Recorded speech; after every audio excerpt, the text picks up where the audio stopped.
Olá, você que está assistindo o nosso vídeo, nós somos o canal do grupo Vozes da Reforma, né?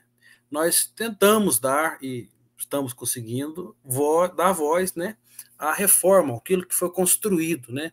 Lembrando que a reforma não foi nada mais nada menos que um retorno à escritura, né, e aos costumes apostólicos. E é isso que a nossa igreja faz, e é isso que nós aqui no grupo fazemos.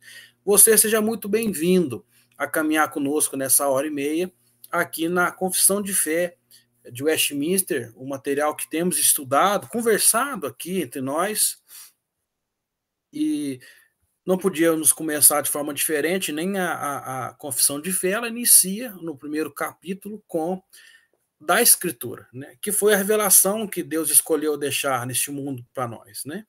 E o segundo capítulo é desse mesmo Deus. Quem é esse Deus? Como ele se revela? E é isso que nós estamos estudando. Antes da gente continuar lá no primeiro parágrafo da Confissão de Fé, do segundo capítulo da Confissão, vamos apresentar hoje os integrantes atuais aqui do nosso grupo, né? Iniciando aí com o nosso irmão Diácono Alifer, da Igreja Presbiteriana Vila Menezes. Bom dia, boa noite, boa tarde a todos que vão nos acompanhar aí em mais um Vozes da Reforma. Como o reverendo falou, e a nossa ideia é trazer para você aí pontos, né, do que foi a reforma, os nossos símbolos de fé, para que você tenha na sua mente o que foi o ensinamento de Jesus e dos apóstolos, que é o ensinamento máximo aí para nós. Muito bem, está conosco também nosso irmão Diego, também membro lá da Igreja Presbiteriana Vila Menezes, né, de Nepomuceno. Olá, queridos. É um prazer estar aqui mais uma vez reunidos e que seja proveitoso àqueles que nos assistem.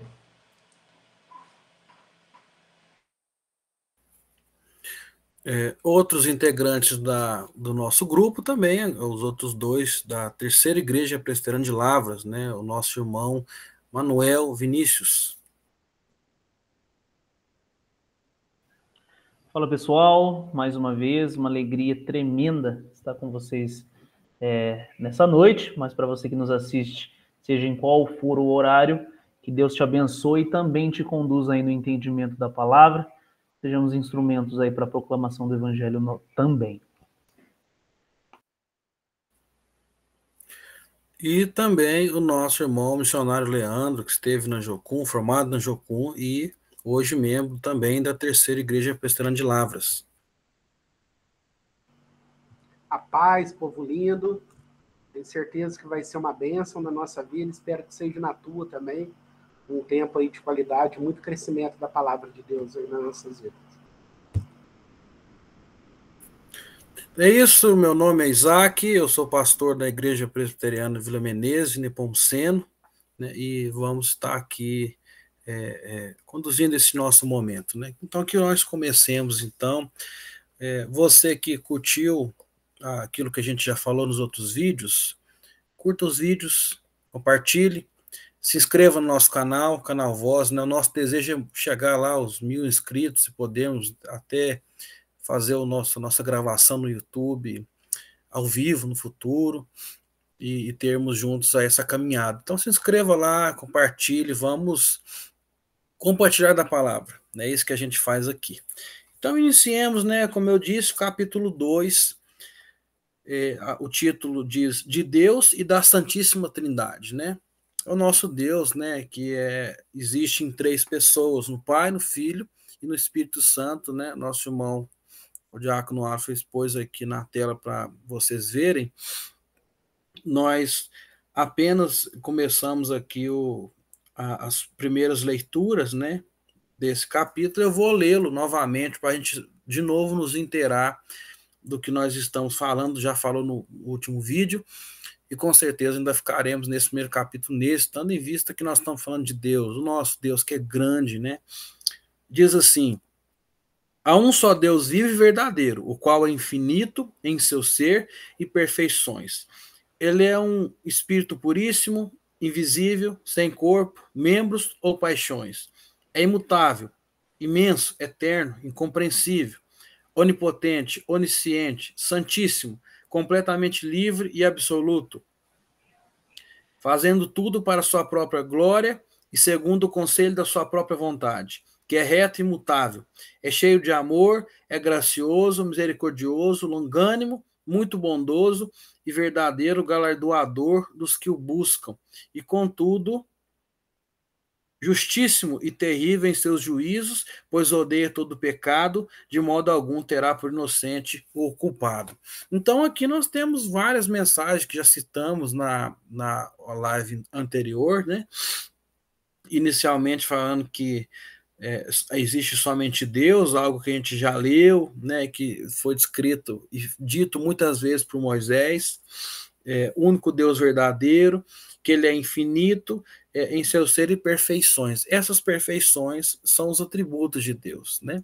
E são esses atributos, a sua maioria do estudo deste parágrafo, né? O que a gente leu já aqui foi isso, foi sobre os atributos de Deus. E vamos continuar conversando sobre este texto que é maravilhoso, que cita os atributos de Deus, cita que Deus também é justo. Acho muito interessante essa parte que ele diz assim, que ele é livre, né, e absoluto. Por quê? Porque ninguém dobra, ninguém influencia, né? Tem um dos atributos lá daquele livro que eu já citei, vou citar de novo, do Erto W. Pink, chamado Os Atributos de Deus, um livreto de 100 e poucas páginas, mas que tem uma profundidade gigantesca, e um dos atributos é a solidão de Deus, né? Mas não como a nossa solidão, que é um sentimento triste, de solicitude simples, de não ter ninguém próximo. Mas o Arthur W. Pink descreve de forma belíssima, que é a questão de Deus não ter alguém que se compare, que se coloque na mesma fileira, né, que se diga se semelhante. Não tem. E acho muito, muito interessante isso. E aí eu vou dar essa primeira palavra aos irmãos que quiserem comentar um pouco ainda sobre esse primeiro parágrafo. E aí a gente vai partir dos textos, lembrando que a gente já leu aqui na última reunião até o texto de Lucas.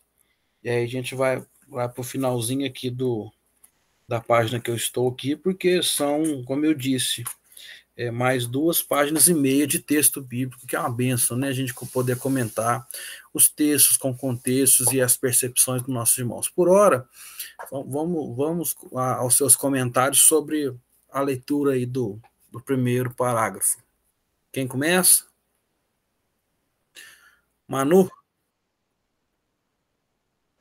Bom, em primeiro aspecto, principalmente dentro desse parágrafo de Deus e da Santíssima Trindade, é interessante que o parágrafo ele aponta essa ideia da veracidade, né, em relação a um Deus vivo, né, a um Deus que age por intermédio daqueles que também buscam, né, sendo ele infinito, sendo ele perfeito, né?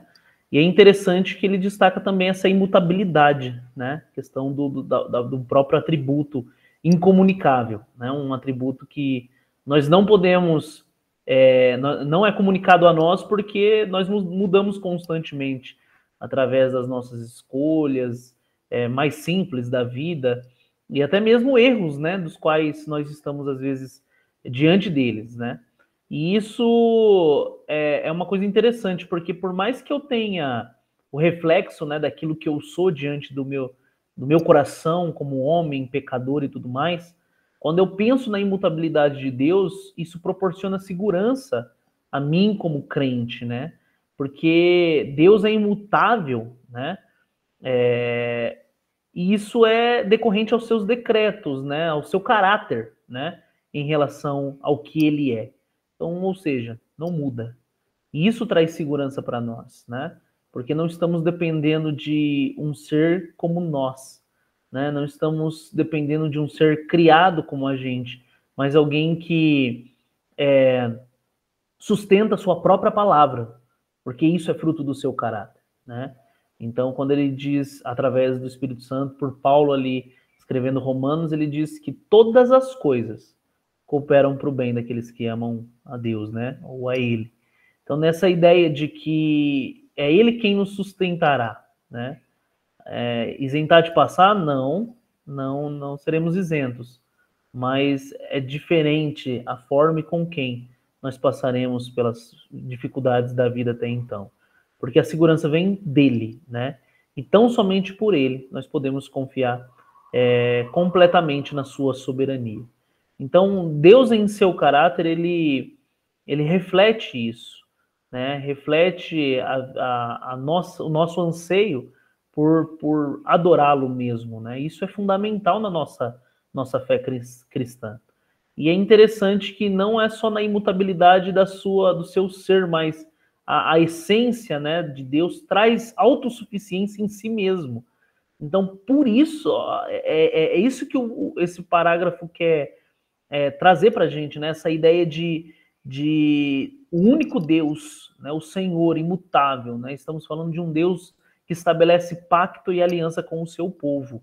E tão somente com o seu povo ele vai fazer chegar até o final estes que o adoram, né, em espírito e em verdade, que estão inseridos diante dessa aliança.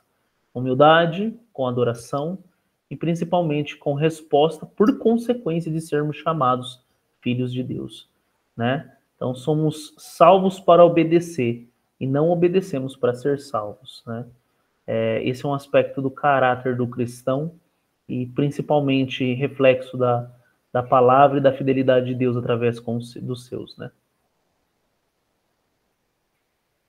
Perfeito, Manu. O Alifer. Como o Manu fez ali, a gente garanto que a gente não combinou antes, mas eu queria também destacar um aspecto desses todos aí. A gente falou de alguns semana passada, né? Tem alguns outros que a gente pode mencionar, e um que eu gosto muito é sobre Deus ser incompreensível. A gente tem as nossas tentativas de entender Deus, e nós temos coisas fiéis sobre Deus da Escritura, coisas que ele decidiu revelar para nós. Mas, no geral, Deus, além de ser tudo isso que a gente já comentou, né, um espírito puro, ele é invisível, ele não tem corpo, enfim, ele é também incompreensível. Isso significa que muitas coisas sobre ele, por mais que a gente tente entender, a gente não vai entender. Uma delas é a própria Trindade, né, que a gente vai falar mais para frente, mas a gente sabe o que a Bíblia revelou sobre isso, né? Sabe que Deus vou chamar assim, composto por 3 pessoas, mas a gente não entende como que isso funciona. Ou também as duas Jesus como Deus, também as duas naturezas de Jesus. Completamente homem, completamente Deus. A gente não entende isso, porque é incompreensível realmente.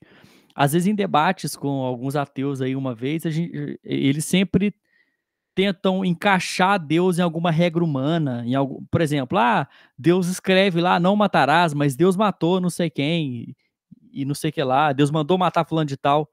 Meus queridos, a gente está falando de um ser, como os teólogos gostam de falar, ele é totalmente outro ser. Ele não está debaixo das regras que a gente coloca para ele, e ele não está debaixo das regras que ele coloca para nós. Ele está acima delas, né? E o mesmo Deus que cria uma lei, e aí quando eu falo de lei é no sentido de lei moral, no sentido de lei física, lei do universo que tem, né? Os ateus também falam muito isso. É impossível que um dilúvio tenha inundado a Terra pelas leis da física. O mesmo Deus que criou as leis da física é o mesmo Deus que suspende elas quando ele quiser, porque ele é incompreensível. Ele coloca e ele tira. Quando eu falo que Deus também não está debaixo da moral que ele colocou para nós, não estou falando que Deus é imoral. Eu estou falando que, por exemplo, não matarás é para nós, não é para Deus, porque todo mundo que existiu desde o primeiro até o último, quem matou foi Deus. Ele que fez isso, né? E justamente porque ele é um ser grandioso e porque ele é um ser incompreensível. Querer entender Deus é querer colocar um oceano num copo, isso não vai acontecer, né? O que nós sabemos sobre Deus, com razão, né, com certeza, é o que a Bíblia revelou, o que a Escritura revelou, por isso que, voltando àquilo que o reverendo acabou de comentar, por isso que a confissão começa no capítulo 1, né? Que a Escritura revela sobre Deus o que nós podemos saber sobre Deus. E tem coisa que ela revela que é só pra gente aceitar mesmo, tá? É só aceitar, porque não dá para explicar. Então, justamente porque ele é esse ser. E se ele fosse compreensível, ele seria como nós. Ou ele seria como um planeta que o cientista traça a órbita dele, uma estrela, né, que a gente sabe que explode, gera isso, gera aquilo. Se ele fosse uma estrela, se ele fosse um ser humano, ele era compreensível, né? E o ser humano tá ralando para entender até hoje, né, coisa do universo, da física quântica, de não sei o quê, né, luta para entender isso. E ele quer entender Deus que é incompreensível? Não vai entender, né? Então esse é um outro aspecto de Deus também que eu queria falar bastante hoje. Perfeito, acho. Nossa, muito boas colocações as suas, né? É muito por aí, né? Ô, Leandro.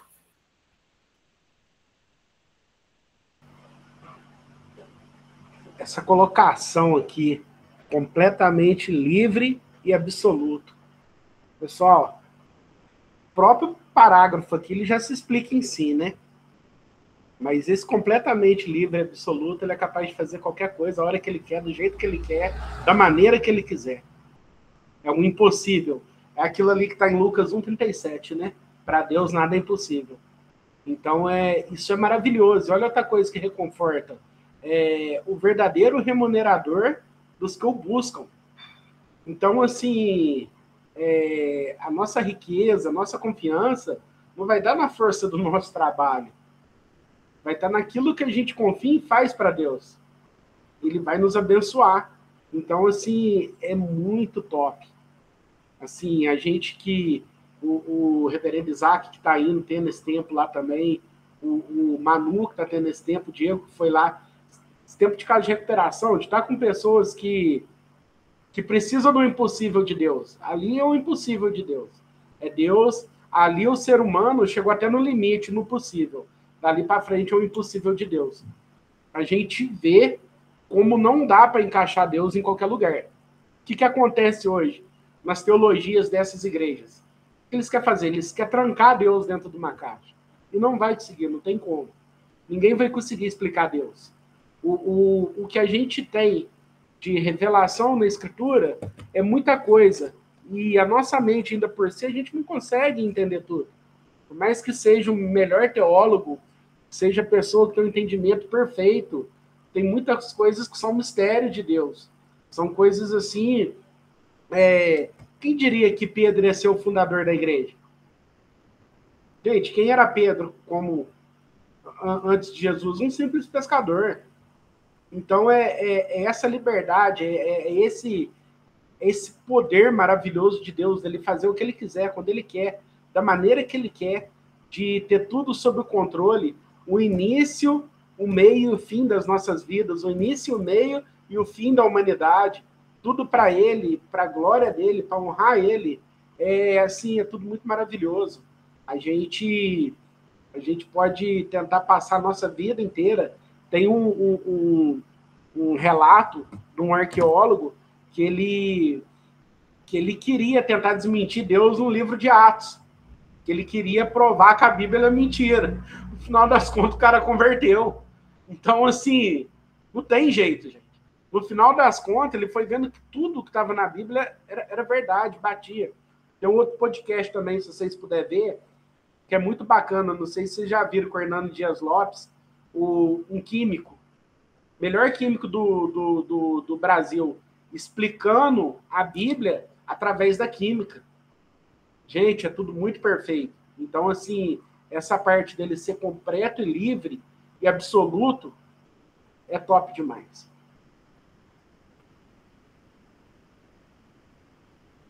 Muito bem, meu irmão. Por aí mesmo, né? Maravilhoso. Diego?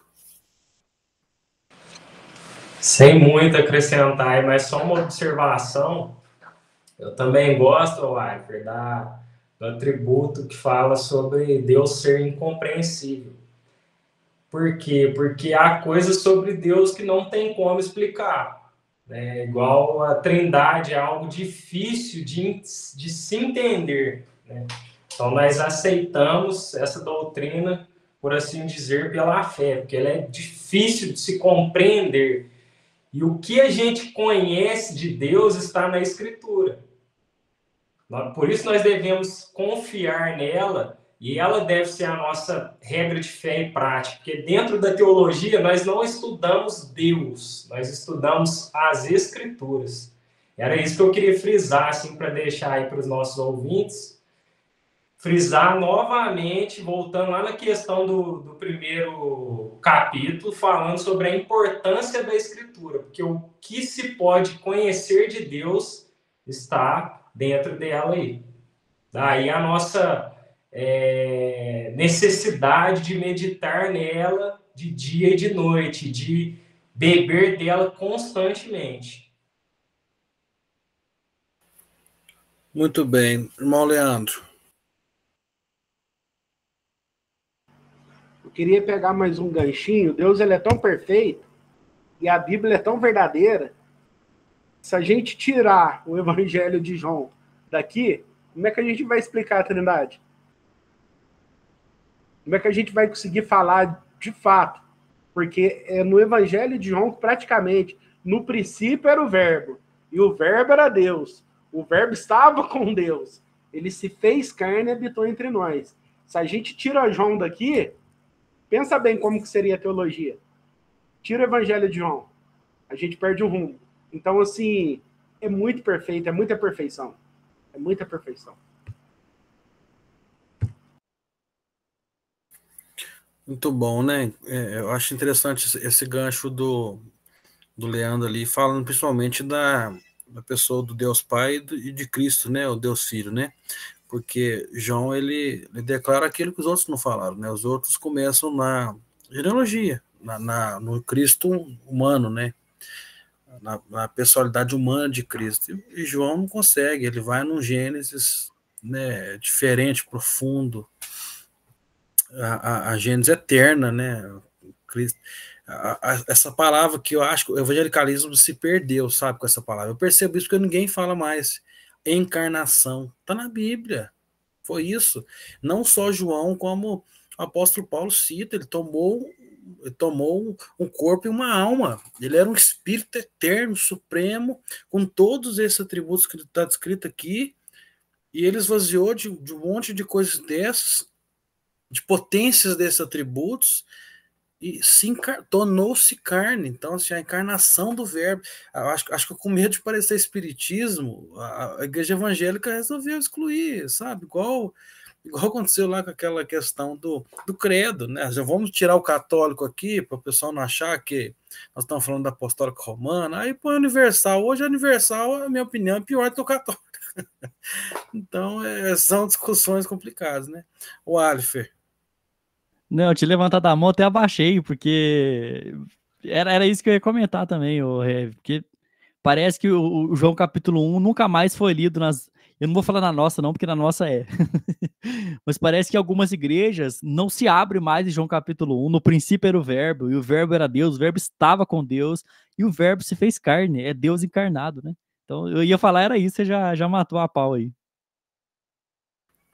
Perfeito, né? Muito bom. E é isso, né? A palavra diz sobre isso, claramente. A Trindade, ela é descrita, ela é declarada, né? Já mostrei aqui na bibliotequinha, né? O Abraham Kuyper, ele escreve um livro dessa grossura chamado A Obra do Espírito Santo. Onde está o Espírito Santo? Aí está só no Pentecoste. Ele está só quando Jesus foi o outro Consolador. Não, nossa, a Trindade, né? Que, como você diz, a gente vai chegar lá também. Manu. Então, será que a falta desse aprofundamento, talvez, na encarnação, não seja a rasa teologia em explicar a encarnação? Porque eu entro numa problemática muito grande, né? Que é a própria... Tudo bem, gente, qualquer tentativa de explicação da Trindade, a gente vai separar a Trindade. A gente nunca vai chegar, em suma, a uma compreensão. Não vamos. Porém, há respaldos, né, e estudos teológicos que nos mostram coisas, pelo menos, para compreender o raso sobre o ser de Deus em questão da Trindade, né? Como, por exemplo, quando a gente estuda a economia da Trindade. né, em relação às 3 pessoas em uma essência. Então, assim, eu não vou entrar nesse pormenor agora, mas quando você estuda essas pessoas, né, principalmente né, dentro dessa economia, você precisa saber explicar por que cada um na sua função, entendeu? E talvez pela rasa teologia em relação a esse aspecto da igreja cristã, as pessoas não entrem. É mais fácil eu falar de mim, é mais fácil eu falar do outro, e muito mais difícil eu falar do ser de Deus, né? Em relação ao aprofundamento teológico também, né? Então, essa economia, ela vai explicar, né, mostrando as manifestações de Deus em diferentes momentos da história, um Deus na mesma essência, só que sendo em aspectos diferentes, né? Por exemplo, você vai pegar Cristo, você tem o estado de exaltação, de humilhação e o estado de exaltação, né? Então, você consegue ver que Deus não deixou a sua essência divina de Deus, mas apenas se humilhou acrescentando o estado de humilhação encarnado, né? Então é um aspecto bem... Então o despreparo, eu vejo que é mais o despreparo do ensino hoje do que propriamente só se esquecer. Eu acho que é porque não sabe, né? O Alifer. Não, só um final. Eu ia comentar outra coisa, mas só o finalzinho do Manu ali. E realmente, qualquer tentativa que a gente traz de explicar a Trindade sem os elementos que a Bíblia traz, né, com elementos da nossa cabeça, a gente acaba separando um ou outro, né? O reverendo Augusto gosta muito de falar o seguinte, Jesus é Deus, 100% Deus, 100% homem, ou completamente Deus, completamente homem. Jesus morreu. Deus morre? Não. Como é que a gente vai tentar explicar isso? Vai separar? Não, morreu a natureza humana de Jesus, né? A Bíblia não fala isso, fala que a pessoa de Jesus morreu. E a pessoa dele era Deus e era homem. E agora, explica? Não tem explicação, né? Mas o que eu queria comentar realmente mesmo é esse ponto do Manu aí que eu acho de extrema importância e que o pastor também levantou.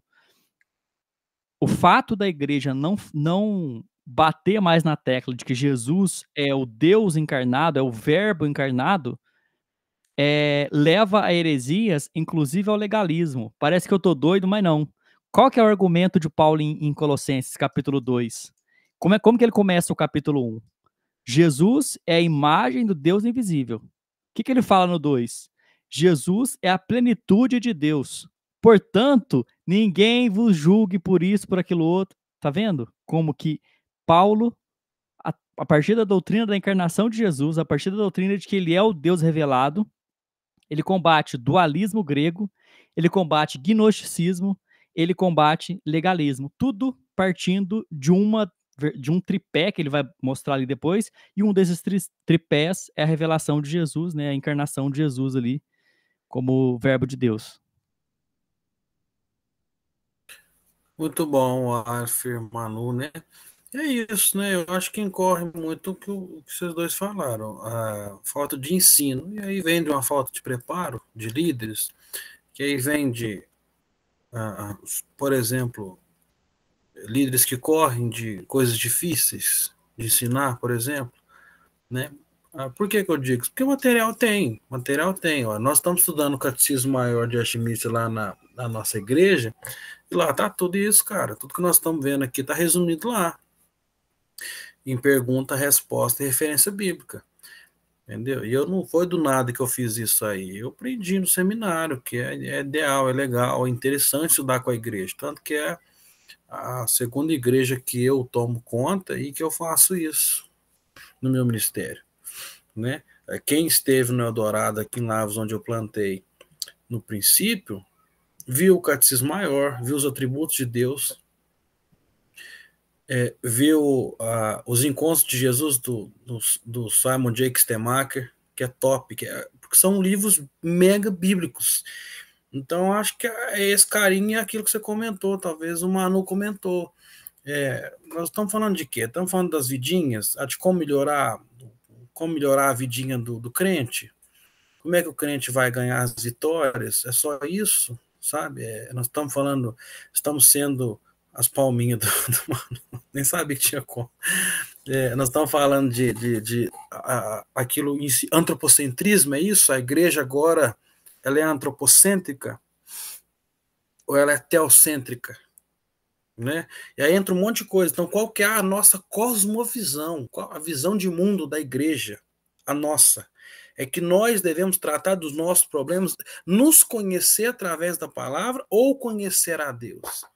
Então, são questões que a gente deve sim debater aqui e refletir para que o irmão ou irmã que assistiu o vídeo perceba isso aqui que a gente sempre fala. Seu líder é assim no bom sentido que falamos, é no ruim sentido. É que igreja que eu sou, primeiro, né? E que igreja que eu estou. É isso, são questões que vai permear um debate muito, muito legal aí. Manu. E é uma advertência até para nós pregadores, né?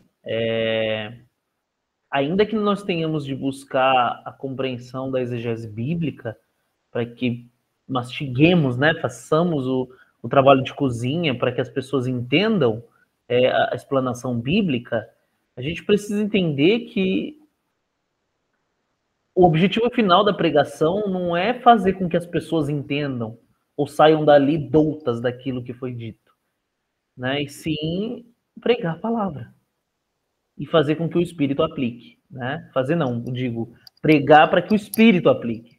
A objetividade da palavra, o pregar é necessário para que o Espírito aplique no coração do ouvinte.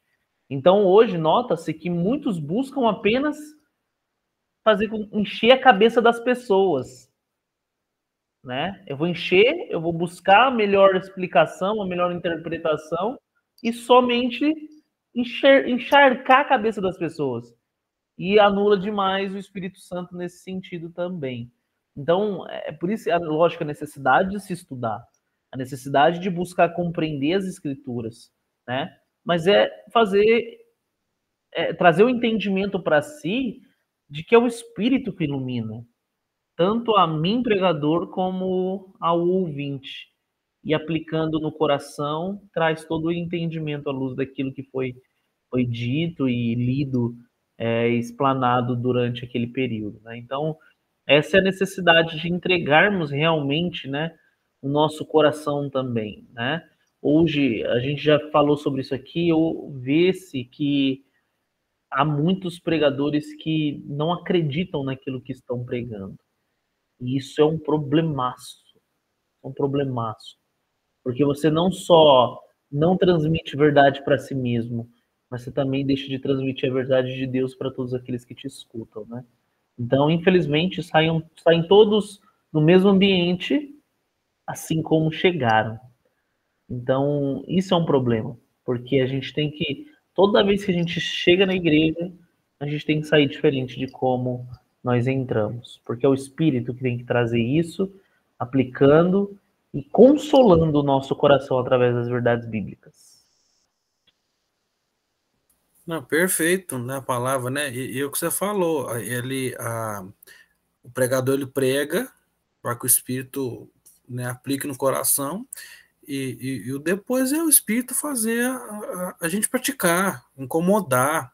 A palavra deve ser essa, que traz transformação. Eu preciso hoje ser um pouquinho mais parecido com Jesus do que eu era ontem. E assim que se segue, né? A minha pregação lá na clínica terapêutica que eu tenho ido às quartas tem sido essa. Eu escolhi até aqueles eu sou os de Cristo, né, para pregar.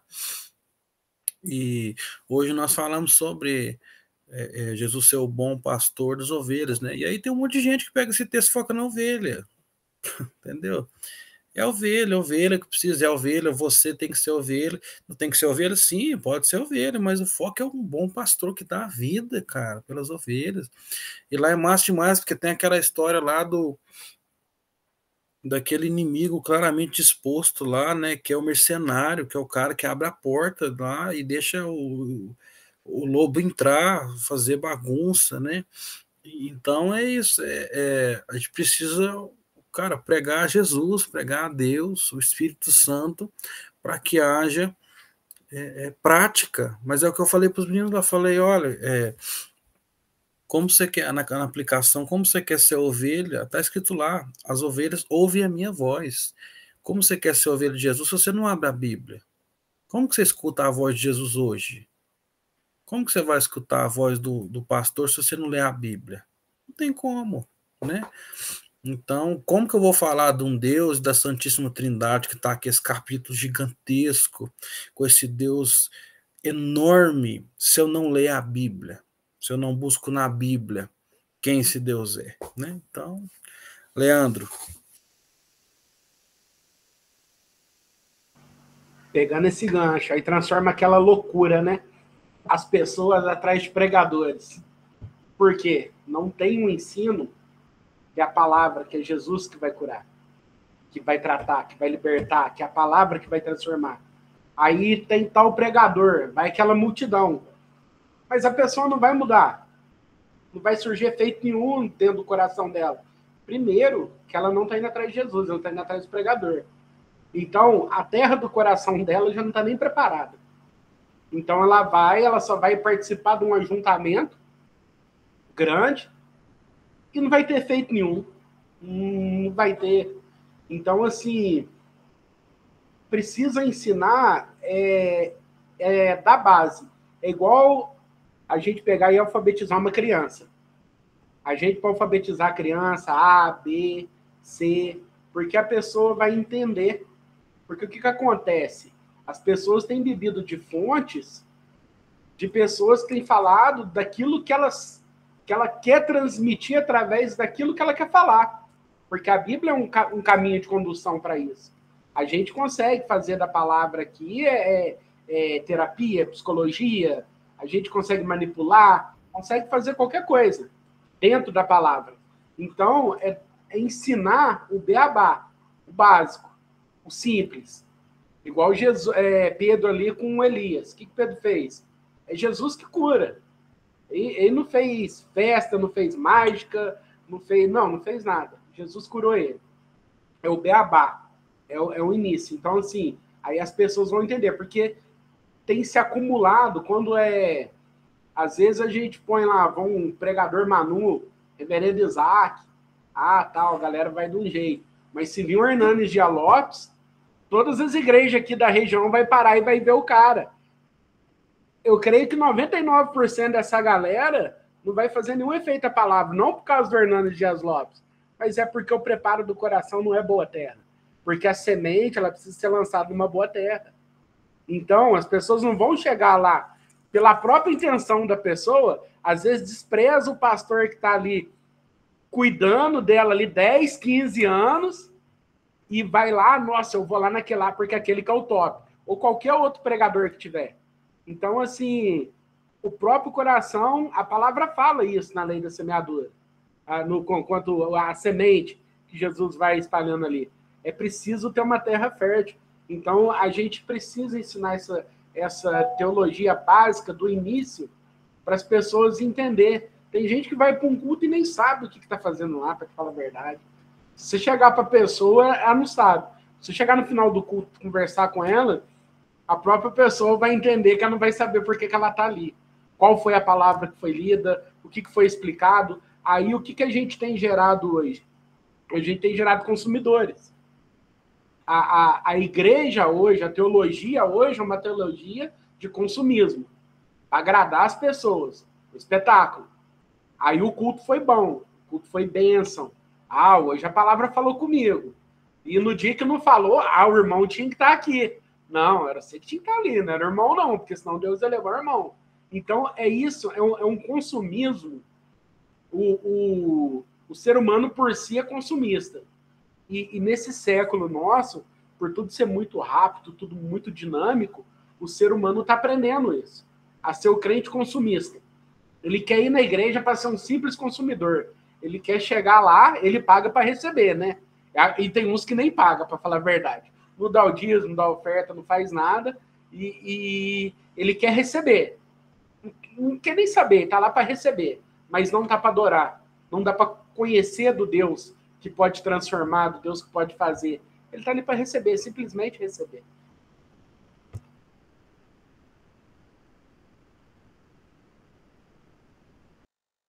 Perfeito. Vamos a alguns textos, acho que todo mundo que queria comentar, comentou, né? Vamos passar então aqui aos próximos textos. Aqui a gente vai passar a partir do Atos 14, que, salvo engano, a gente foi aqui até.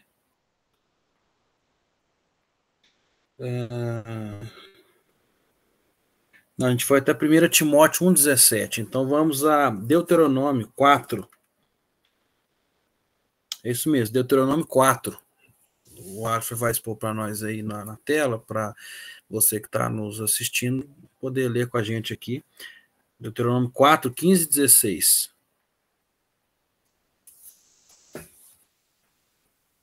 Diz assim: guardai, pois, cuidadosamente a vossa alma, pois aparência nenhuma viste no dia em que o Senhor, vosso Deus, vos falou em Horebe, no meio do fogo, para que não vos corrompais e vos façais alguma imagem esculpida na forma de ídolo, semelhança de homem ou de mulher.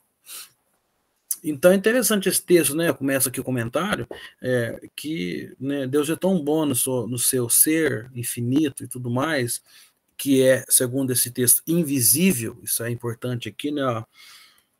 Diz aqui, ó, vocês não viram nenhuma imagem, nenhuma aparência do Senhor quando ele falou no fogo. Então, atributo de Deus, Deus é invisível. E aí ele fala no texto por quê, né? Isso não quer dizer que isso é porque Deus quis ser invisível para isso, mas assim, aqui Moisés ensinando, né? Olha, Deus não apareceu a vocês em forma visível para não trazer idolatria, né? Era como quase que dizendo o seguinte: olha, o pecado aí trouxe em volta de vocês aí. Nós estamos aqui em Deuteronômio, os irmãos percebem, né? Já tem aquele monte de povos inimigos em volta, né? E lembra disso, todos aqueles, né? Uns ainda, né? Todos descendentes de Noé, outros já começou, né? Os parentes dos povos, né? Que não é daquela linhagem de Deus, né? Aqui nesse momento nós já estamos falando do povo de Israel como povo, então você tinha ali do outro lado, já tinha aquele povo de Ismael, a gente já tinha ali os filhos netos de Ló, que surgiu 2 países deles, então um monte de gente idólatra que pegava qualquer imagem, que inventava. Isso você percebe, né? Nas quintas-feiras a gente tem estudado lá os livros da Bíblia de forma panorâmica lá na Vila Menezes, e muito passa-se muito pela idolatria da onde se estava lá, e o tanto de ídolos que se criado lá desde o início, né? Então aqui um combate, né, a uma possível idolatria, né? Diz o texto, né? Ó, vocês não viram nada, né? Quando Deus falou com vocês lá em Horebe, no meio do fogo, ele diz, ó, guardai, lá no início, para que não vos corrompais e vos façais alguma imagem. Que era muito fácil, né? A partir daquele momento eles querem dizer que Deus era o fogo falante, por exemplo. Moisés podia olhar e falar igual assim a gente toma como símbolo da igreja, né? Mas podia tomar como Deus, a sarça. Agora a sarça que ardia e não se consumia é o Deus, é o símbolo de Deus, né? Mas não, ele diz Deus é invisível, né? Então guarda-se para que vocês não façam deuses conforme vocês querem. Quem é Deus? Deus é invisível. O Alifer. Muito interessante esse ponto, né, de Moisés falar isso, porque depois que Jesus veio, né, e aí sim Deus tomou um corpo, né, tomou uma imagem para si, então por isso que ele é a imagem do Deus que não se pode ver. Depois disso, a igreja, o que a igreja fez? Começou a fazer figura de Jesus, figura dos santos, figura de não sei o que, né? Então Moisés estava muito certo ao falar isso, ó, Deus não quis se revelar, porque senão vocês iam começar a fazer a imagem dele aí, né?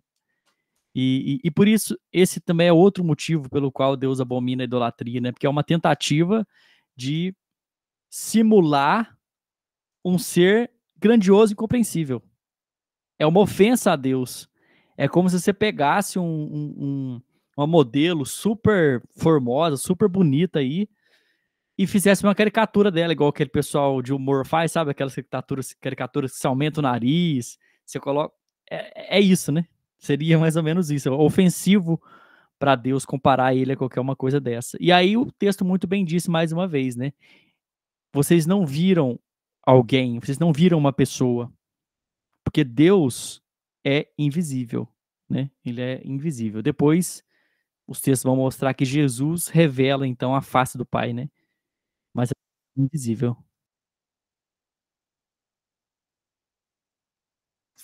Muito bem. Leandro.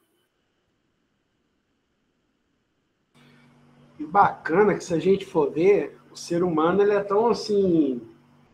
Deus ele deixou alguma coisa no nosso disco rígido, né? De todos os povos que foi criado. Porque todos os povos têm um Deus. Eles adoram alguma coisa. Então a necessidade é do ser humano de adorar.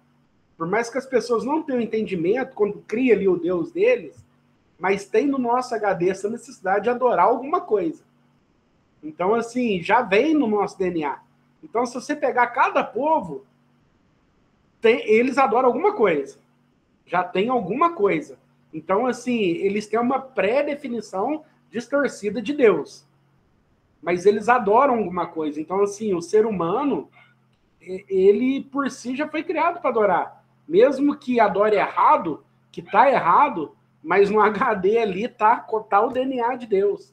Assim, inconscientemente, eles vão procurar alguma coisa para adorar. Porque o ser humano é um ser que foi criado para isso. A nossa essência, no fim, é isso. É adoração a Deus. Muito bem, né? Nós temos essa semente, né, do divino, diz Calvino, né, dentro de nós. A gente tem o pecado é que desvia isso de Deus, né, do Criador, né? É o pecado que faz isso. Alguém mais quer comentar esse texto? Então vamos passar para o próximo. Nós estamos falando então aqui de Lucas 24. Evangelho de Lucas 24, 39.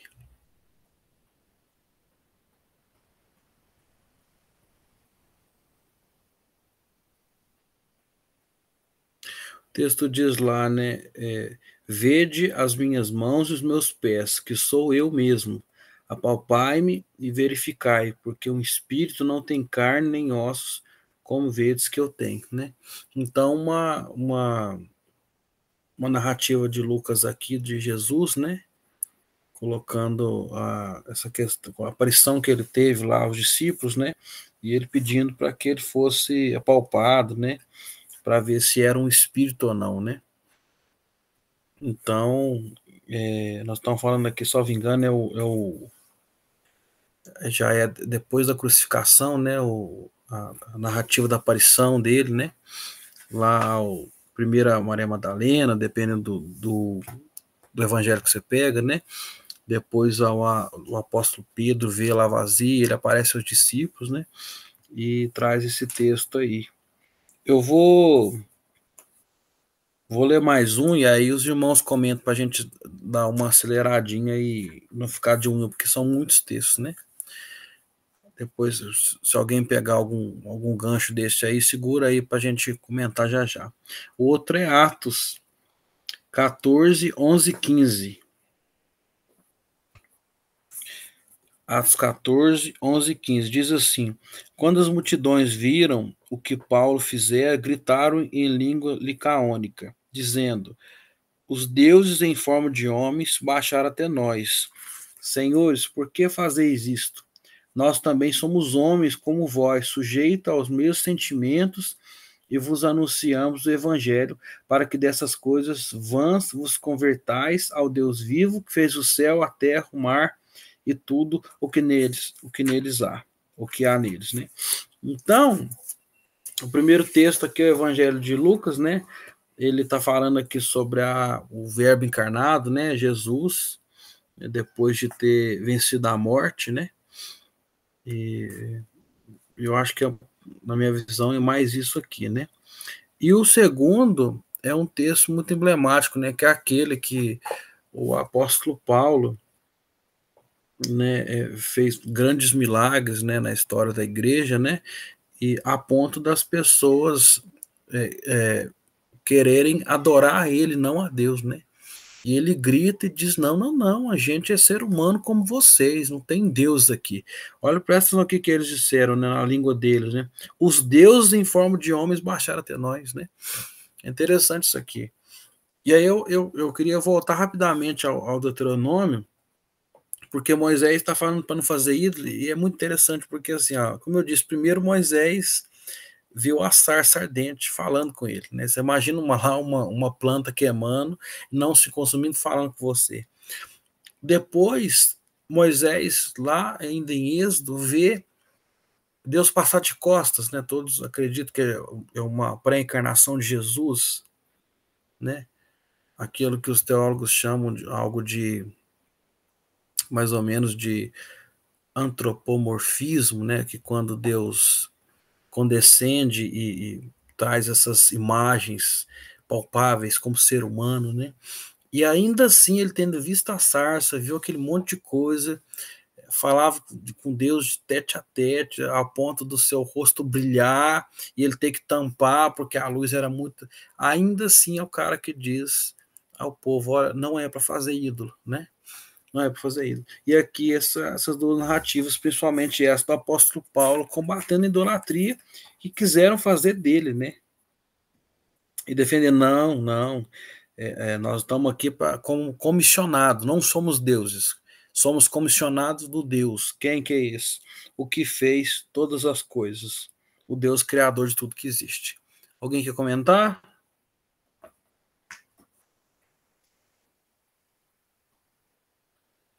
Fala, Diegão. Só fazer uma observação aqui para orientação também. O meu aqui ele é bem explicadinho, aqui tem um comentário aqui, aí os textos aí, Deuteronômio 4, 15, 16, João 4, 24 e Lucas 24, 39, está falando sem corpo, né? O atributo. Deus ele é espírito, ele não possui corpo. E esse aí de Atos está falando sem membros ou paixões. Outro atributo.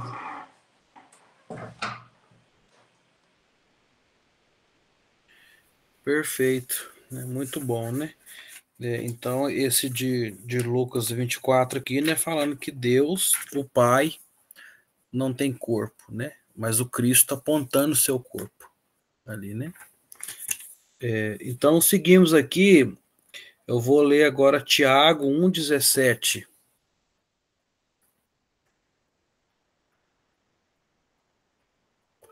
E depois o primeiro Reis que está aqui, mas vamos seguindo aqui, o Arf vai expor. Tiago 1,17 diz assim: toda boa dádiva e todo dom perfeito são lá do alto, descendo do Pai das luzes, em quem não pode existir variação ou sombra de mudança. Então, um texto aí do Tiago, claramente declarando a questão de Deus ser imutável, né? Não há sombra de dúvidas ou de mudanças. E o 1 Reis 8, 27. 1 Reis 8, 27. Que diz assim: mas, de fato, habitaria Deus na terra? Eis que os céus até o céu dos céus não te podem conter, quanto menos esta casa que eu edifiquei, né? Então imagina aí a questão do tamanho de Deus, né? O tanto que Deus é grande, né? A Bíblia vem trazendo a terra como o estrado de seus pés, né? Como minúsculo diante da grandeza desse Deus que é grande, né? Um Deus que é, como diz aí o texto, imutável, imenso, diz o atributo aqui no catecismo. O Alifer. Voltando um pouquinho ao texto de Tiago lá também, é importante a gente frisar o que a gente quer, o que a Bíblia quer dizer quando fala que Deus é imutável, né? Significa que Deus não muda em essência, então Deus não perde seu poder, Deus não muda seu amor, Deus não muda nenhuma das suas características, fixo. Deus também não muda no sentido de trocar suas promessas. O que ele prometeu vai ser cumprido e ponto final, né? Deus não muda seus decretos, uma coisa que ele decretou é aquilo e ponto final, não tem mudança. Mas Deus pode mudar, por exemplo, a forma como ele escolhe tratar o povo. Exemplo, no Antigo Testamento, ele perdoava os pecados por meio de simbologias de Cristo, né? De qualquer forma, era Cristo ali, óbvio, mas era por meio de sacrifícios, apontando para Jesus. No Novo Testamento, continua sendo Jesus, mas agora não mais por meio de outros sacrifícios, mas do sacrifício dele. Deus mudou a forma de perdoar pecado nesse sentido, tá? De novo, de qualquer forma, era Jesus no Antigo, Jesus no Novo, isso não muda. Mas a forma é um pouquinho diferente, né? Tinha que fazer sacrifícios. Deus também muda a forma como ele trata o povo, né? Deus tem essas mudanças nesse sentido. Mas não é nenhuma mudança de caráter dele, não é nenhuma mudança de promessa que ele fez. A promessa que ele fez lá atrás, ela vai se cumpriu ou vai se cumprir ainda, isso não há sombra de variação. Então, é nesse sentido, tá? Porque às vezes o pessoal fala assim, ah, não, mas tá vendo, olha lá, como vocês falam que Deus não muda, se no Antigo Testamento Deus aparecia e falava para as pessoas meio que cara a cara, né, como ele apareceu para Moisés. Ele está mudando a forma de tratar as pessoas, né, mas não está mudando a sua essência, não está mudando as suas promessas, não está mudando o seu caráter em si, né? Então é importante frisar isso também. Perfeito, meu irmão Aleph. Vamos seguir com mais 2 textos aqui. Salmo 92, 2. Salmo 92, 2. Anunciar de manhã a tua misericórdia, durante a noite a tua fidelidade, né? Então aí, nós estamos falando aí da misericórdia de Deus, né? Da fidelidade de Deus. Aí vem o Salmo 145, 3. Salmo 145, 3. Grande é o Senhor e muito digno de ser louvado, a sua grandeza é insondável, né? Ainda sobre essa questão da imensidão aí do nosso Deus, né? Os atributos dele. Vamos ler mais um, que esses são tranquilos. Gênesis 17, 1. Se alguém for querendo falar, vai escrevendo com a mãozinha aí, irmãos, para a gente poder ser célere nisso aí. Gênesis 17, 1. Quando atingiu Abrão a idade de 99 anos, apareceu-lhe o Senhor e disse: Eu sou o Deus Todo-Poderoso, anda na minha presença e ser perfeito. Né? Então, esses textos dizem sobre isso, né? A onipotência de Deus, né? Ele é todo-poderoso, a grandeza de Deus, ele é o Deus grande. Deus aqui em Salmo 145, 3 é insondável, né? Eu gosto muito dessa palavra, né? Que não tem como sondar, não se chega perto, não se aproxima, né? Eu acho incrível, porque ao mesmo tempo ele vai usar aquelas figuras também para aproximar ele de nós, né? Acho lindo aqueles textos, por exemplo, não sai da minha cabeça desde quando eu li há muitos anos, né? Que fala assim que ele se inclina para ouvir o que se passa pela terra, por exemplo. Ou outro que diz que os olhos do Senhor passam contemplando os maus e os bons, né? Então, ainda que ele, ao mesmo tempo que ele é insondável, ninguém chega perto, não consegue aproximar, ele aproxima da gente, né? E isso é incrível, né? Então, esses 3 textos aí de início, Manuel, depois o Aleph. O Aleph primeiro. Pode ir, Manu, pô. Sobre a onipotência de Deus, né? Deus ser todo-poderoso. Vou até entrar num ponto polêmico aqui, mas vocês vão entender o que eu quero dizer. Deus ser todo-poderoso não significa que ele pode fazer todas as coisas, tá? Ah, meu Deus, então tem coisa que Deus não pode fazer? Tem. Deus não pode pecar. Deus não pode mudar, tá? Então, isso é importante falar também. Agora, do resto, meus queridos, Deus pode qualquer coisa. O pessoal fala muito assim, os ateus, né, principalmente. Como que eu vou acreditar num livro em que uma cobra falou? Como que eu vou acreditar que um peixe engoliu uma pessoa, né? E a pessoa ficou viva durante 3 dias? Como que eu vou acreditar que alguém ressuscitou dos mortos? Meu querido, a questão lógica disso é a seguinte: existe um Deus? Sim ou não? Se ele existe, ele pode fazer uma pessoa engolir uma baleia. Ele pode fazer o que ele quiser. Porque essa é a definição de Deus, né? Um ser, como a gente falou semana passada, maximamente grande, todo-poderoso. Todo-poderoso pode fazer qualquer coisa, né? Poder é isso, poder fazer alguma coisa, né? E Deus pode todas as coisas. Obviamente é o que eu falei, né? Ele não vai contra a própria natureza dele. Deus não pode pecar. Deus não pode.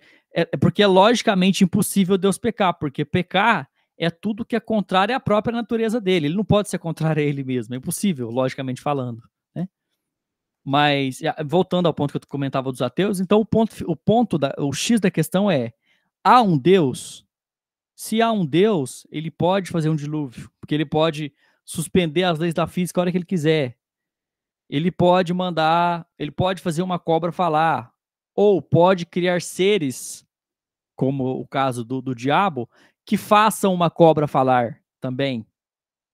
Então, a gente está falando de um ser, repetindo, totalmente outro ser, incomparável conosco, né? Então, portanto, aí, todo-poderoso. E o fato dele ser todo-poderoso, logicamente falando, os filósofos falam muito disso,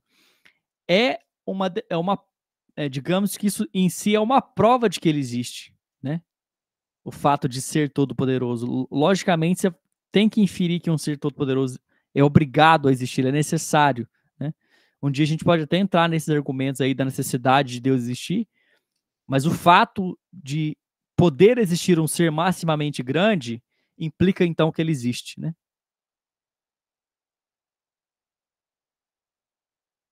Perfeito. Manu. Interessante que as duas falas, tanto do reverendo como do Adolfo, quando a gente começa a estudar teologia, né, na matéria de prolegômenas, é o princípio, né, da teologia, né? Deus existe, Deus se revela, né?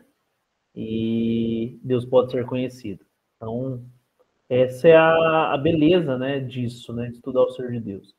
E é mais a par do que o reverendo também colocou nesse sentido relacional de Deus, né? A beleza está aí, né? Ele é a necessidade dele se revelar a nós, porque por nós mesmos nós não conseguimos vê-lo, né? O nosso pecado ou a nossa separação em Adão também nos impossibilita nos a chegarmos a Deus. Então, ainda que estejamos falando de um Deus transcendente, ainda que estejamos falando de um Deus dos quais os atributos são muitos atributos incomunicáveis, esses atributos que estão fora da nossa compreensão, estamos falando também de um Deus que se relaciona com o seu povo. Um Deus que é a beleza disso, né, reverendo? Que se inclina ao seu povo, não em prostração de adoração, mas é inclinar de como um pai se inclina para falar com seus filhos, né?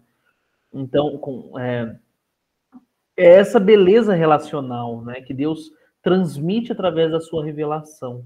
Então, quando nós estamos em aliança com Ele, quando buscamos essa aliança e o fortalecimento da mesma, estamos nos relacionando com este Deus.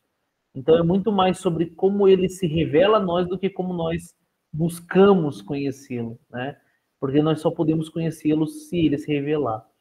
Então, essa é a beleza, né, do que, por exemplo, o Oliver também trouxe, né, de que ele existe, ele é autossuficiente e ele é suficiente em si mesmo, né, se revelando a nós e podendo nós fazê-lo conhecido em relação à nossa vida também. Então, essa é a beleza dos textos que estamos lendo aqui também, que ainda que seja um Deus grandiosíssimo aos nossos olhos, É o mesmo Deus que se relaciona conosco, nos traz a esperança de viver em esperança, nos cuidando, né, e testemunhando fielmente a palavra e a verdade dele em relação a um Cristo ressurreto e a um Cristo que executou, né, cumpriu de forma perfeita a substituição na cruz, né?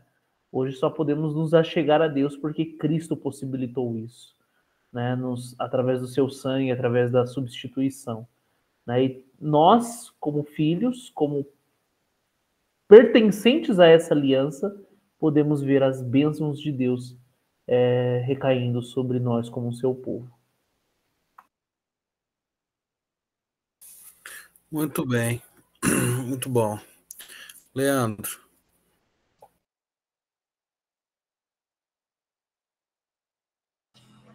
E o top de tudo, que ele se revela quem ele quer, né? E ele nos dá essa oportunidade de ser chamado amigos de Deus. Ele nos dá a oportunidade, além de conhecer ele, falar, vai lá e fala de mim, de quem eu sou. Porque a gente só pode falar daquilo que a gente conhece. E só vai ter validade na vida de outra pessoa, é aquilo que eu não sei se foi o Manu Alifer que falou de pastor, está pregando sem acreditar no que está pregando. Então, assim, a palavra ela só vai ter efeito se ela já foi prática na tua vida. Se não foi prática na tua vida, não tem como. Se nem para a tua vida funcionou, como é que vai servir para a vida do outro? Tem que começar na gente. Então, ele ainda, além de nos tratar com muito amor, de saber contar todos os nossos dias, como vai ser, de se revelar, porque o que acontece? Quando Deus se revela a gente, por mais que a gente tenha uma dificuldade, que a gente passe por algo, a gente entende que é um Deus soberano e que essa é a vontade dele. Que dentro da palavra dele, fala que ele não vai dar um fardo que a gente não consegue suportar. E um momento difícil vai vir. Ele vai vir para as nossas vidas. Então, assim, é muito maravilhoso. A gente... eu deito e durmo tranquilo, porque, gente, é Deus. É Deus que está guiando a minha vida. É Deus que está guiando a vida dos meus filhos. Por mais que venha tempestade, que venha dificuldade, a gente é achado de Deus, escolhido de Deus. Agora, para e pensa, tipo assim, cara, eu não sou nada. A gente não é nada. Para Deus nos escolher e nos achar, é muito, cara. É muito assim. A gente tem que viver fiel à palavra mesmo e cumprir o indo, levando esse amor, levando o juízo, levando a palavra, levando que ele se fez carne de verdade, porque é aquilo. Por que Jesus, na maioria das vezes, a gente para mas por que Deus veio fazer carne? Para provar para a gente que dá, que tem como, tem jeito. É a mesma coisa quando a gente prega uma palavra. Quando a gente viveu aquilo que a gente está falando, a gente prega com muito mais facilidade do que quando a gente tenta pregar algo que a gente não viveu. Então, assim, Cristo, ele veio fazer isso. É mostrar pra gente que a gente é capaz, que tem como. Porque ele ainda fala que a gente consegue, se tiver fé, vai fazer obras maiores do que a dele. Então, o que falta é esse conhecimento, esse relacionamento profundo para entender daquilo que Deus é capaz de fazer através das nossas vidas e na nossa vida.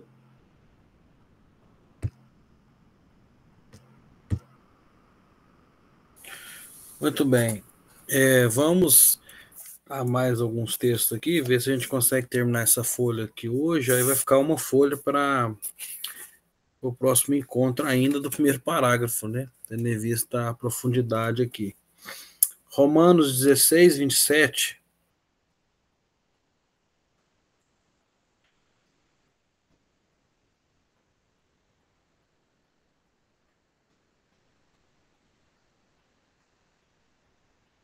Romanos 16, 27.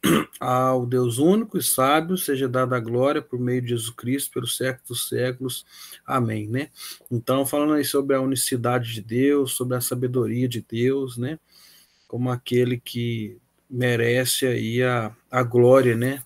em Cristo, aquele que revelou a Deus de forma mais extensa, mais plena. Acho lindo aquelas palavras, eu uso muito no meu linguajar e nos sermões, né? Que ele é o resplendor da glória do Pai, que ele é a imagem do Deus invisível, né? E outros citando Cristo como esse Deus, como essa revelação de Deus, né? Isaías 6:3.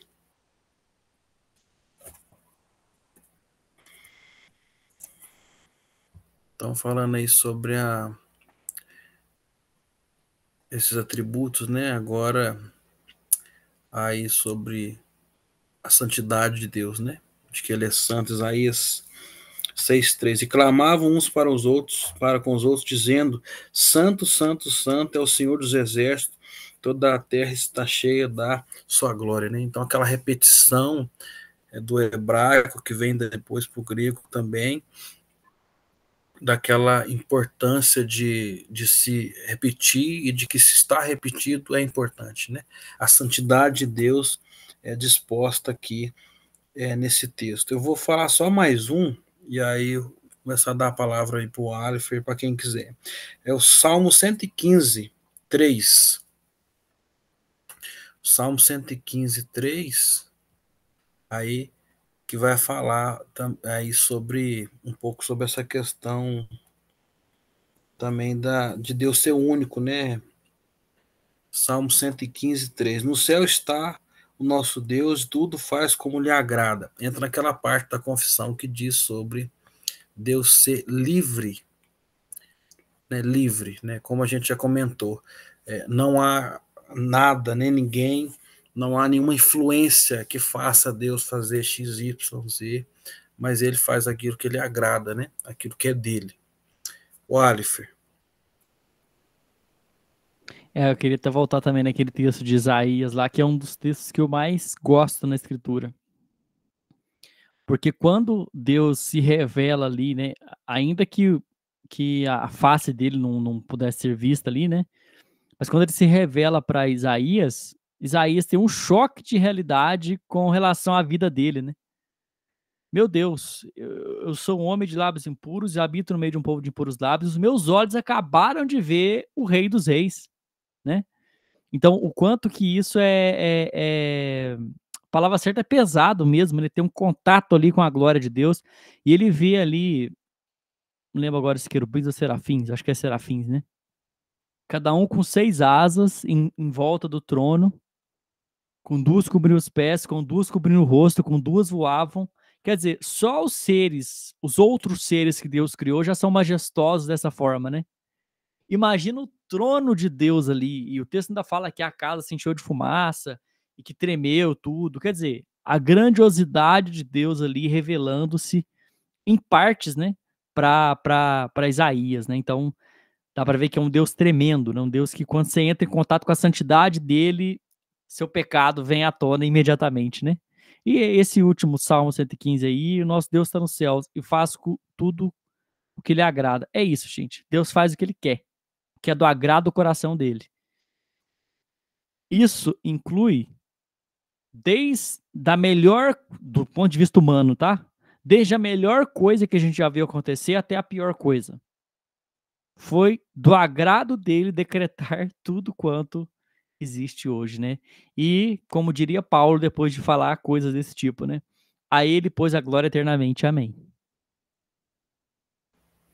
Amém, né? É perfeito. E aí, quando fala desses anjos, né, de Isaías, que tomou esse susto, se citou o Apocalipse também lá, que esses querubins, sabe, essa hoste angelical que cobre o seu rosto, que mantém o rosto. Eu lembro de uma música da Laura Salgueiro, salvo engano, acho que é dela mesmo, né? Que é uma música que fala Só Quero Ver Você. Ela é muito repetitiva, né? Tem uns 20x lá, se fosse Pão Data Show, né? Mas assim, tem uma parte linda que fala assim: o que é que os anjos veem que os fazem se prostrar e os fazem cantar santo, né? Então, nossa, o que será que eles veem? Como que é essa glória extensa que eles só conseguem dizer santo, santo, santo, santo, santo, santo? Cara, é uma coisa a se refletir, né? E veremos isso lá. na glória. Vou passar para os 3 últimos textos, a gente vai comentar e finalizar a nossa parte de hoje aí. Já está chegando aí no nosso tempo combinado. Êxodo 3,14, esse texto também, aí o Êxodo 3,14, que deve dizer também aí sobre Deus ser absoluto e fazer as coisas para sua glória. Êxodo 3,14. Disse Deus a Moisés: eu sou o que sou. Disse mais: 2 pontos. Assim dirás aos filhos de Israel: eu sou, me enviou a vós outros. Então, eu acho linda essa questão, né? Deus podia se revelar: eu sou o X.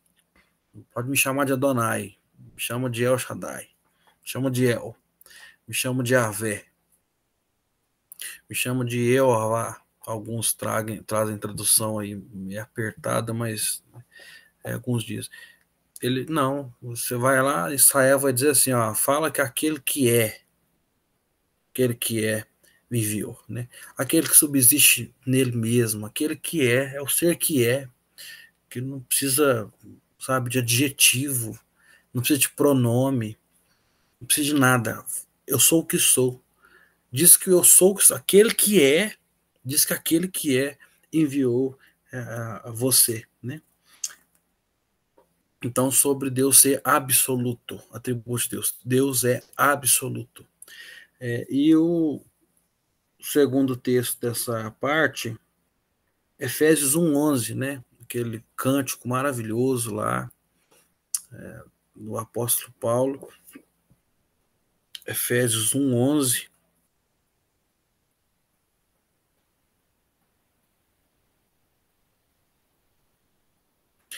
Que diz assim: nele digo, no qual fomos também feitos herança, predestinados segundo o propósito daquele que faz todas as coisas conforme o conselho da sua vontade.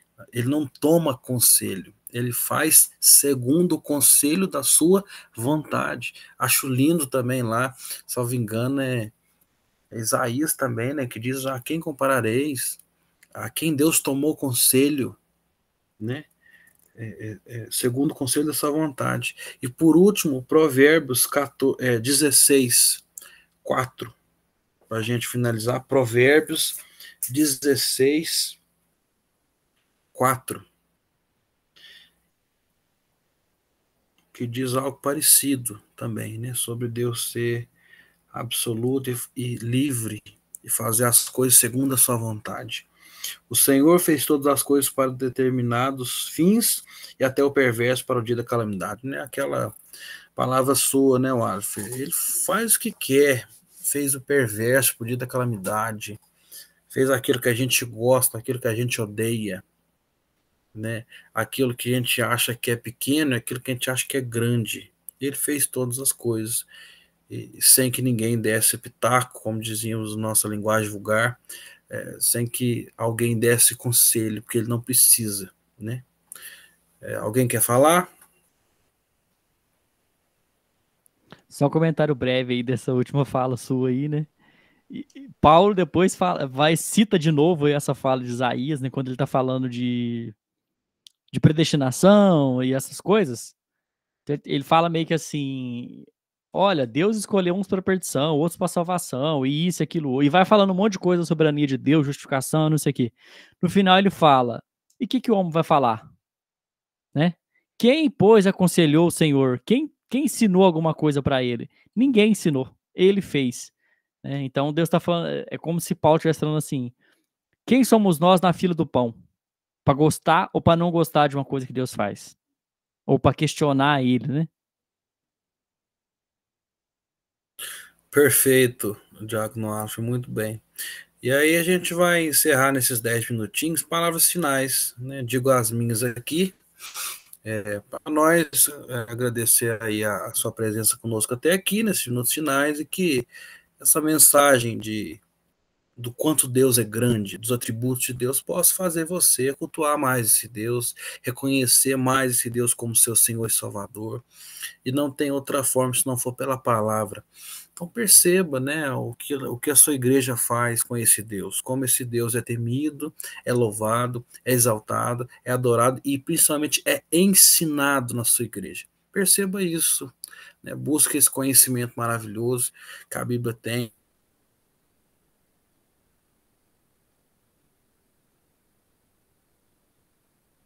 Que só vingando foi o Leandro que citou. Quanto mais você entender, tá entendendo que seja um pouco, o tanto que esse Deus é grande, mais bem você vai dormir.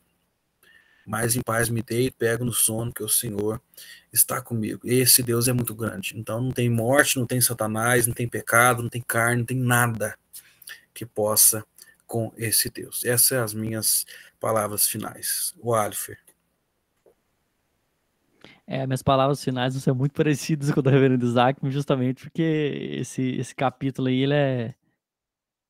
tem muita coisa boa, né? E eu diria isso também. Procure conhecer esse Deus excelso, esse Deus maravilhoso. A gente não vai esgotar nunca o conhecimento sobre Deus, nunca vai se esgotar. Mas tem bastante coisa pra gente aprender. Quando a gente acha que a gente sabe tudo que Deus revelou sobre ele, a gente tá muito enganado. Tem muito mais coisa que tá revelada e que a gente ainda não descobriu, que a gente ainda não pensou, né? E aí eu vou repetir o que a gente falou há umas 2, 3 ou 4 lives atrás. Se conhecer sobre Deus, sobre o ser de Deus, sobre a pessoa de Deus, não te empolga, isso não é legal para você, você não tira nem um pouquinho do seu pensamento que seja para falar, para saber sobre isso, você precisa rever se você é convertido mesmo. Porque a gente tem interesse em tantas milhões de coisas muito menos interessantes, muito menos poderosas, e no ser enorme, gigante que é Deus, a gente não tem interesse nenhum. Talvez a gente tenha que rever não só o cristianismo, mas rever se a gente realmente acredita nesse Deus, porque se a gente acreditar de fato, a nossa busca vai ser conhecê-lo. Muito bem. Irmão Diego.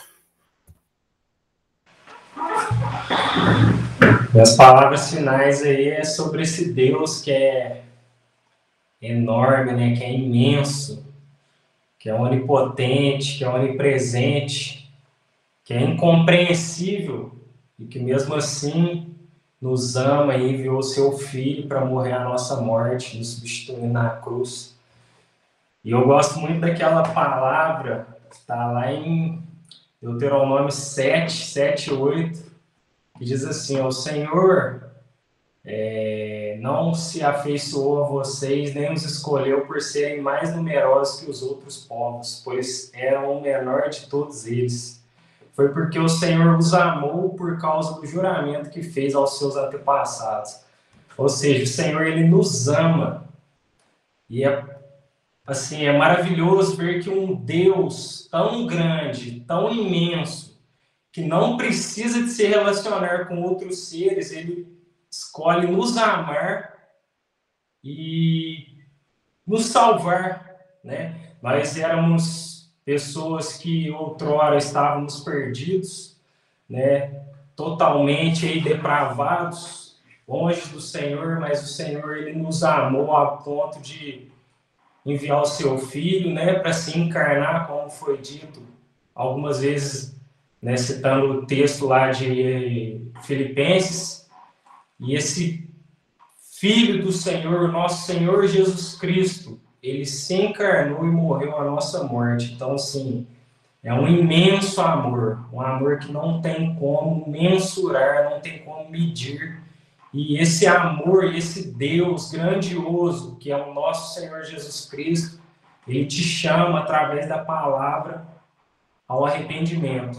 Então, se alguém, pode ser que alguém aqui assistindo essa live que ainda não ouviu falar do Senhor, ou que, né, não abriu o coração, vamos dizer assim, para esse Senhor ainda, então dobre o seu joelho, ora ao Senhor, porque ele pode te converter a ele e você vai viver uma vida maravilhosa na presença dele.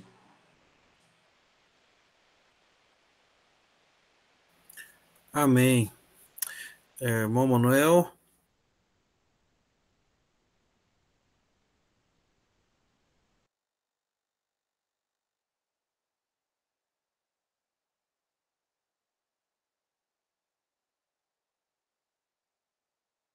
Vai ter saída, hein? Leandro, então?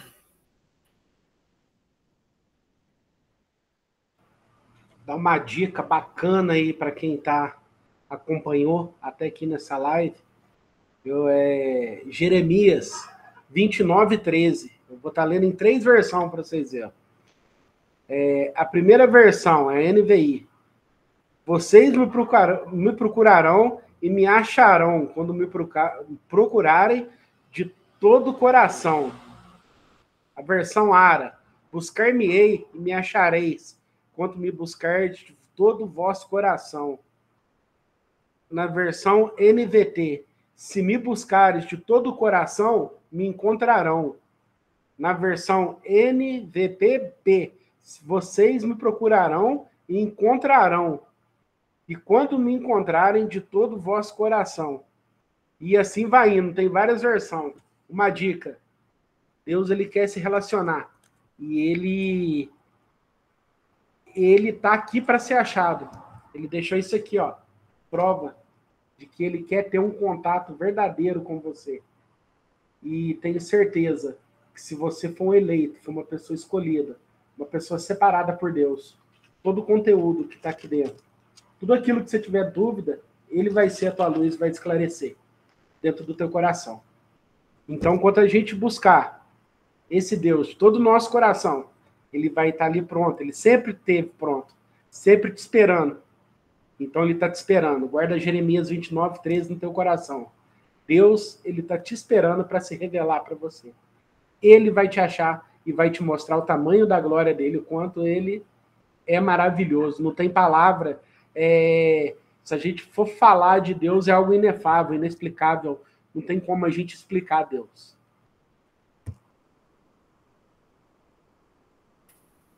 Amém. Manuel voltou aí? Ou não?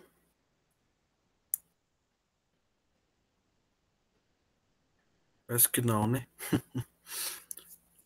Bom, irmãos, a gente encerra aqui mais esse encontro do Grupo Voz da Reforma. Foi um privilégio ter você conosco até aqui, nessa 1h30, irmão ou irmã que esteve com a gente aqui, que você possa ter tido esse momento de reflexão aí sobre os atributos de Deus, sobre a grandiosidade desse Deus, da nossa igreja, da nossa vida, e que assim seja na sua vida. Esse é o nosso desejo, conheça, prossiga e vamos e prossigamos em conhecer esse Deus gigante, maravilhoso e amoroso que é o nosso Deus. De novo, peço que você se inscreva no nosso canal, que você curte o nosso vídeo e que você caminhe conosco, né? Toda semana, mais ou menos quarta, quinta-feira, nós estamos aí carregando um novo vídeo no nosso canal. Que Deus muito abençoe a sua vida, a sua família e que você possa mesmo conhecer o nosso Deus. Esse é o nosso Grupo Vozes e até a próxima.